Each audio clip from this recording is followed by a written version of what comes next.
Dear student, I think you are all well by the grace of Allah. Today we are going to take an English class on voice sense. I am Shikdar Alamgir Kabir, registered head teacher, Ponchapulli Secondary School, Kalyanodai.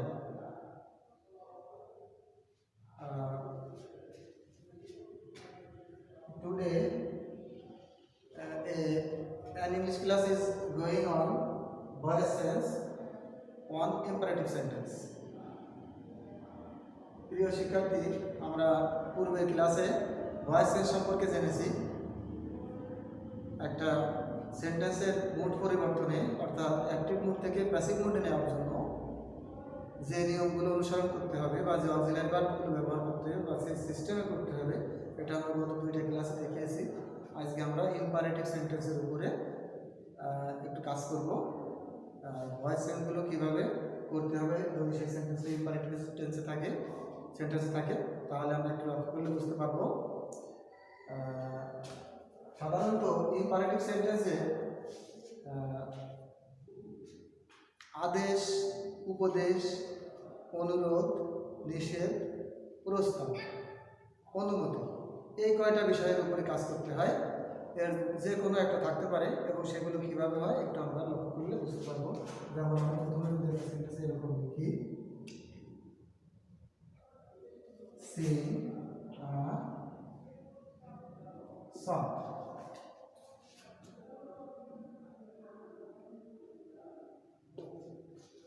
একটা sentence আছে এখানে, Singh a song, একটা গান করো। শুরুতে কোনো নামকরণ দেওয়া নেই, সরাসরি ভার্বের বেস ফর্ম দিয়ে শুরু, প্রিন্সিপাল ভার্ব দিয়ে শুরু, আদেশমূলক, এটা যদি আদেশমূলক হয় তাহলে সেই সেন্টেন্সটাকে করার সময় আমাদের কি করতে হবে? At first we take the passive subject at the first of the sentence. So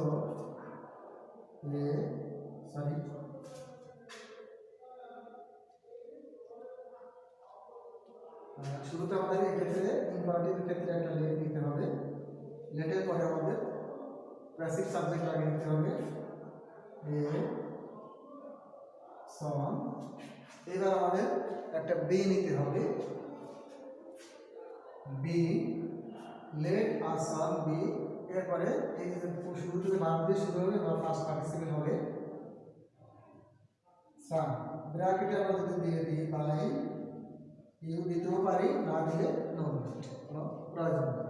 তাহলে আমরা জানলাম যে যদি সেন্টেন্সটা আমাদের আদেশমূলক হয় তাহলে আমাদের এই প্যাসিভ মোডে নেওয়ার সময় শুরুতে একটা লেট নিতে হবে, এরপরে আমরা প্যাসিভ সাবজেক্ট, এরপরে একটা বি নেব, এরপরে শুরুতে যে ভার্বটা দেওয়া থাকবে এই ভার্বের পাস্ট পার্টিসিপেল রূপটা ব্যবহার করব। সুতরাং আমাদের এই সেন্টেন্সটা হয়ে গেল প্যাসিভ মোডে। So, dear students, now we have to come another points. যদি আমাদের এই সেন্টেন্সটা নেগেটিভ হয় তাহলে কীভাবে করবো? এটা তো অ্যাফার্মেটিভ দেখালাম, এবার এই একই সেন্টেন্সে নেগেটিভ হলে কীভাবে করবো এটা আমরা একটু দেখবো।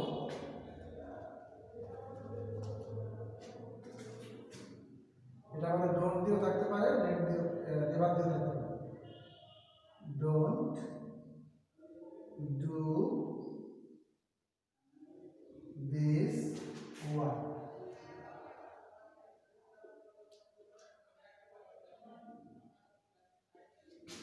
যদি আমাদের সেন্টেন্সটা এরকম নেগেটিভ থাকে তাহলে আমরা কীভাবে করব? নেগেটিভ থাকলে আমাদের সিস্টেমটা একই প্রায়, শুধু আমাদের শুরুতে একটা লেট নিতেই হবে ইম্পারেটিভের ক্ষেত্রে, এরপরে ডোন্টের পরিবর্তে আমাদের একটা নট নিতে হবে, ডেড নট। এরপরে আমাদের passive subject, we have to take the passive subject at the first of the sentence if we want to change the sentence into passive mode. This work, এরপরে আমরা একটা বি নেব, এরপরে আমরা বেস ভার্ব যেটা এটা ফার্স্ট পার্টিসিপেল নেব, পার্টিসিপেলটা হবে done. Let not this work be done. বা ইউ আমরা ইচ্ছা করলে সেন্টেন্স লাস্টে দিতেও পারি, না এটা কোনো দরকার হয় দ্বারা আমরা দুটো ফল দেখলাম যে মূল ভার্ব দিয়ে যদি শুরু হয় অর্থাৎ আদেশমূলক বা উপদেশমূলক যদি হয় তাহলে সেই সেন্টেন্সটা অ্যাফার্মেটিভ অথবা নেগেটিভ ফর্ম করে থাকে, তাহলে কীভাবে আমরা প্যাসিভ করব সেটা আমরা দেখলাম। এবার তাহলে আমাদের আদেশমূলক অথবা উপদেশমূলক একই জিনিস। যেমন আমি যদি উপদেশমূলক একটা দেখাই তাহলে এরকম দেখাতে পারি, respect the teachers, respect the teachers, শিক্ষকদেরকে সম্মান করো। এখানে আমাদের কি করতে হবে, শুরুতে একটা লেট নিতে হবে, লেট। এবার passive subject, we have to take the passive subject at the first of the sentence, the teachers, teachers. এরপর একটা বি নিতে হবে ইম্পারেটিভ ফর্মুলা অনুসারে। এবার আমরা let the teachers be respected the ভার্বের পাস্ট পার্টিসিপল, এই যে ভার্বটা past participle, respected. So the sentence is turned into passive mode. এটা আমাদের passive mode। তো আমরা যেটা বললাম যে আদেশমূলক এবং উপদেশমূলক যদি হয় তাহলে ইম্পারেটিভ ক্ষেত্রে। So dear students, now we have come to another option. আমরা যদি এখন এই ইম্পারেটিভ সেন্টেন্সের মূল ভার্ব দিয়ে যেগুলো শুরু হয় সাধারণত অথবা ডন্ট দিয়ে শুরু হয় তাহলে সেগুলোকে আমরা এভাবে করবো। এখন আমরা যদি দেখি যে কোনো সেন্টেন্সে অনেক সময় লেট দিয়েই শুরু হয়, যেমন let the boy Singh a song, let the boy Singh a song, ছেলেটিকে একটি গান করতে দেওয়া হবে। এটা আসছে অনুমতি সূচক। এই ক্ষেত্রে আমরা লেট ইম্পারেটিভ সেন্টেন্সের ক্ষেত্রে অবধারিত, লেট থাকলেও আসবে না থাকলেও আসবে। তাহলে আমরা যখন এটা প্যাসিভ মোডে নেব তখন কি করব, একটা লেট, ওই যে লেট আছে ধরে নেব, ঠিক আছে। এবার এই ক্ষেত্রে আমরা কি করব, যেহেতু সেন্টেন্সটা অ্যাফার্মেটিভে আছে আমরা সরাসরি চলে যাব প্যাসিভ সাবজেক্টে। So passive subject is a song, a song. এরপরে আমরা একটা বি নেব, লেট এ সং বি। এরপরে আমাদের যে মূল যে ভার্বটা এই যে এটা আছে বি1, এটার আমরা পাস্ট পার্টিসিপল করব। এটা যদি আমরা করি তাহলে কি হবে, sung, let a song be sung. এবার আমরা একটা এই ক্ষেত্রে যদি লেট দিয়ে শুরু থাকে তাহলে আমাদের একটা বাই নিতে হবে প্রিপোজিশন হিসাবে। এরপরে যে শুরুতে যে নাউন অথবা প্রোনাউন যা থাক না কেন সেটাকে বাইরা।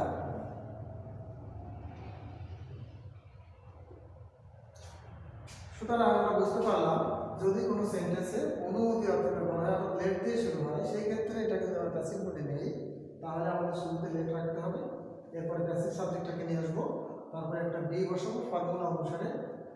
কারণ এরপরে আমরা কি করবো, যে বি1 মানে ভার্বের বেস ফর্ম যেটা অর্থাৎ বি1 থাকবে এটাকে আমরা বি3 বানাবো, তারপর একটা বাই নেব। এরপরে এই লেট যেহেতু এখানে লেটার প্রয়োজন নেই, এবার আমরা যে নাম প্রোনাউন থাকবে এটা থেকে শেষে বসাবো। তাহলে আমাদের এই সেন্টেন্সটা কি হলো, এটা আমাদের প্যাসিভ মোডে চলে গেল। সুতরাং আমরা ইম্পারেটিভে সরাসরি মূল ভার্ব দিয়ে যেগুলো থাকে সেগুলো বুঝলাম, ডোন্ট অথবা নেভার দিয়ে যেগুলো থাকে সেগুলো বুঝলাম, এবার লেট দিয়ে যেগুলো থাকে সেগুলো বুঝলাম। এবার অনেক ক্ষেত্রে আমাদের এটা প্লিজ অথবা কাইন্ডলি থাকে, কাইন্ডলি দিয়ে থাকে, প্লিজ অথবা কাইন্ডলি দিয়ে থাকে। এই ক্ষেত্রে কেমন হবে,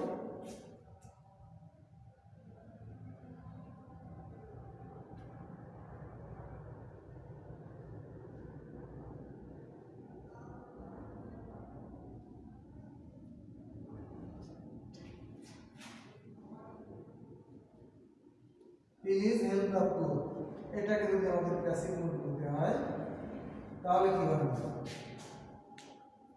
প্যাসিভ মোডে যদি আমাদের নিতে হয় প্লিজ অথবা কাইন্ডলি যদি সেন্টেন্স শুরুতে থাকে তাহলে সেটাকে প্যাসিভ মোডে নিতে গেলে আমাদের শুরুতে কি করতে হবে? এর পরিবর্তে আমাদের একটা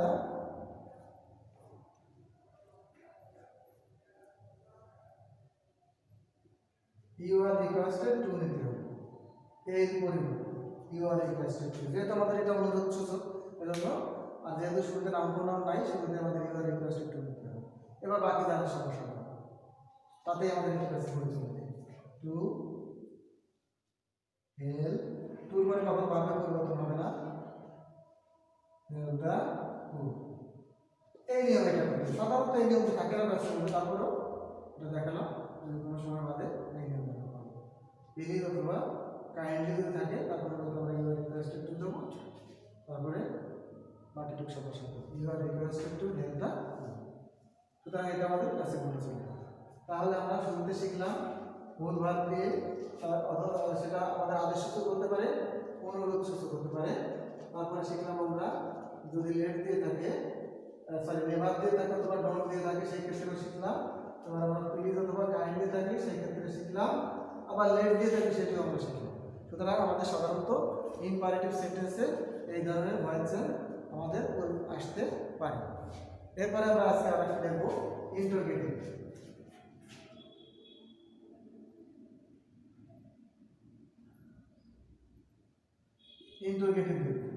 ইন্টারোগেটিভ সেন্টেন্স সাধারণত অ্যাসার্টিভ আর ইন্টারোগেটিভ এর নিয়মটা প্রায় সেম, শুধুমাত্র অক্সিলারি ভার্বটা আগে বসাতে হবে, আর কোনো পার্থক্য নেই। সুতরাং আমরা একটা দেখলে বুঝতে পারবো।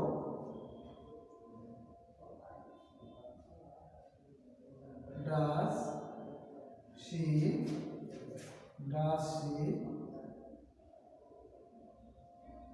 Catch fish?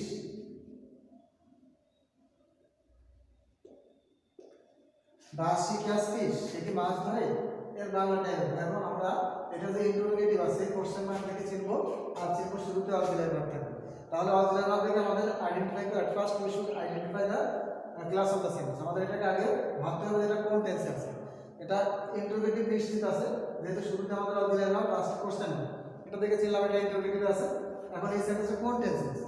Present indefinite tense, যেহেতু ডু অথবা ডাজ দিয়ে ইন্টারোগেটিভ শুরু হয়, প্রেজেন্ট ইনডেফিনিট টেন্স। এই ক্ষেত্রে কিন্তু অক্সিলারি ভার্ব থাকবে না। আমাদের প্রেজেন্ট ইনডেফিনিট আমরা সার্টিফিকেট যে অক্সিলারি ভার্ব ব্যবহার করেছিলাম এম ইজ আর, যে কোনো একটা এম ইজ এর যে কোনো একটা। এখন এই ক্ষেত্রে আমাদের ওটা থেকে শুধু পার্থক্য এই যে আগে আমরা প্যাসিভ শব্দের আগে এনে তারপরে অ্যামিজারের একটা ব্যবহার করছি, আর এখন আমাদের ওই অ্যামিজার আগে ব্যবহার করে তারপরে প্যাসিভ সাবজেক্টটা ব্যবহার করতে হবে, শুধু এইটুকু, আর কোনো পার্থক্য নেই। তো সুতরাং যদি আমরা এখানে প্যাসিভ সাবজেক্টে যেহেতু সিঙ্গুলার আছে, সুতরাং আমরা এখানে ভাববো সিঙ্গুলার, তাহলে সেই ইজটাকে শুধু আমরা আগে নেব ইজ। এবার আমরা ফিশ ইজ ফিশ, এটার ভি3 নেব আমরা, তাহলে কি হবে? এটা ভি1 আছে, ভি3 নেব কট, তাহলে কি হলো? ইজ ফিশ কট। এবার আমরা একটা বাই প্রিপোজিশন নেব, নেওয়ার পরে এইটাকে আমরা ওর অবজেক্টিভ কেস বসাবো। সে থাকলে হ্যাঁ, আমরা জানি নিয়মে আছে হ্যাঁ, তাহলে কি হলো? ইজ ফিশ কট বাই হ্যাঁ। এটা কিন্তু ভয়েস সেন্সের পরেও ইন্টারোগেটিভ থেকে যায়, সুতরাং কোশ্চেন মার্কটা হবে এই। এটা হলো অ্যাসার্টিভ আর ইন্টারোগেটিভ প্রায় নিয়ম আছে, শুধুমাত্র অক্সিলারি ভার্বটা আগে বসাতে হবে। এখন কোনো ক্ষেত্রে শুধু যদি এরকম থাকতো, এখানে যদি ডাজ না থেকে যদি ডিড থাকতো, হালকা একটু পরিবর্তন ডিড থাকতো, তাহলে এখানে কিন্তু আমরা ইজের জায়গায় আমাদের কি ব্যবহার করতে হতো? ওয়াজ। আর কোনো পরিবর্তন নেই, নিয়মটা কিন্তু সেম। এটা প্রেজেন্ট ইনডেফিনিট ছিল, আমরা নিলাম কি অ্যামিজারের একটা, আর পাস্ট ইনডেফিনিট গেলে শুধু আমাদের এখানে অ্যামিজারের জায়গায় আমাদের ওয়াজের একটা নিতে হবে, আর কোনো পার্থক্য নেই। ওয়াজের যে কোনো একটা, কারণ বেশি সিঙ্গুলার ওয়াজ নিলাম। তাহলে এই প্রেজেন্ট ইনডেফিনিট আর পাস্ট ইনডেফিনিট দুটোই কিন্তু অক্সিলারি ভার্ব থাকে না ইন্টারোগেটিভে, সরি মানে ডু ডাজ এবং ডিডের পরিবর্তে আমরা সাধারণত অ্যামিজারের একটা অথবা ওয়াজের একটা নিতে পারি, সেটাকে শুধু আমরা শুরুতে ব্যবহার করি। কিন্তু কখনো কখনো যদি আমাদের যেমন কন্টিনিউয়াস টেন্স, পারফেক্ট টেন্স, এই টেন্সে আবার দেখা যায় যে অক্সিলারি ভার্বের পরে অতিরিক্ত আরেকটা অংশ যোগ করে আমাদের প্যাসিভ মোডে দিতে হয়। তাই সেই ক্ষেত্রে আমাদের একটু পার্থক্য হবে, সেটাও আমি একটু দেখা দিই।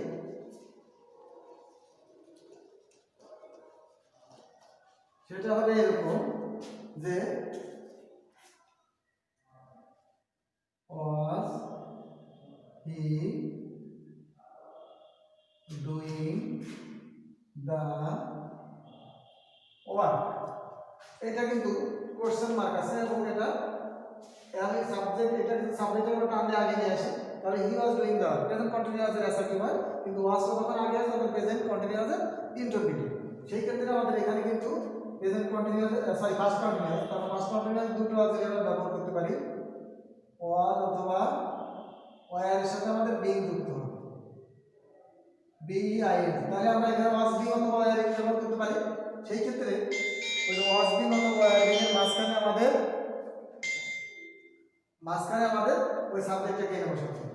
তাহলে আমরা যেহেতু এটা সিঙ্গুলার আছে, আমরা ওয়াজ লিখে দিতে পারি, ওয়াজ দা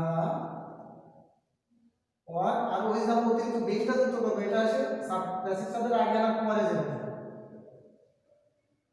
being was the were being, এরপরে এটা ভার্বের পাস্ট পার্টিসিপল আইএনজি উঠে যাবে, আইএনজিটা সেখানে বসলো ডান।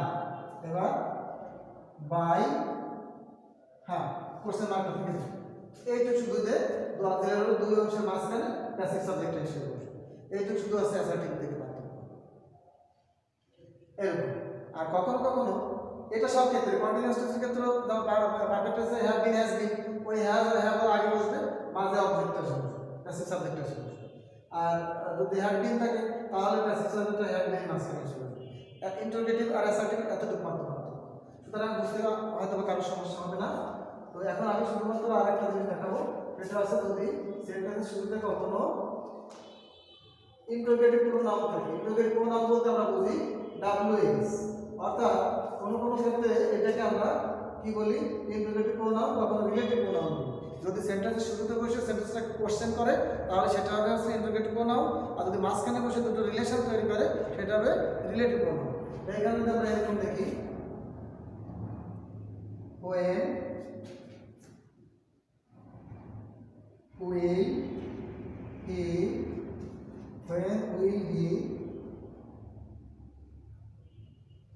read the book, সে কখন বইটা পড়বে, এটা কিন্তু আমাদের ইন্টারোগেটিভ প্রোনাউন দিয়ে শুরু।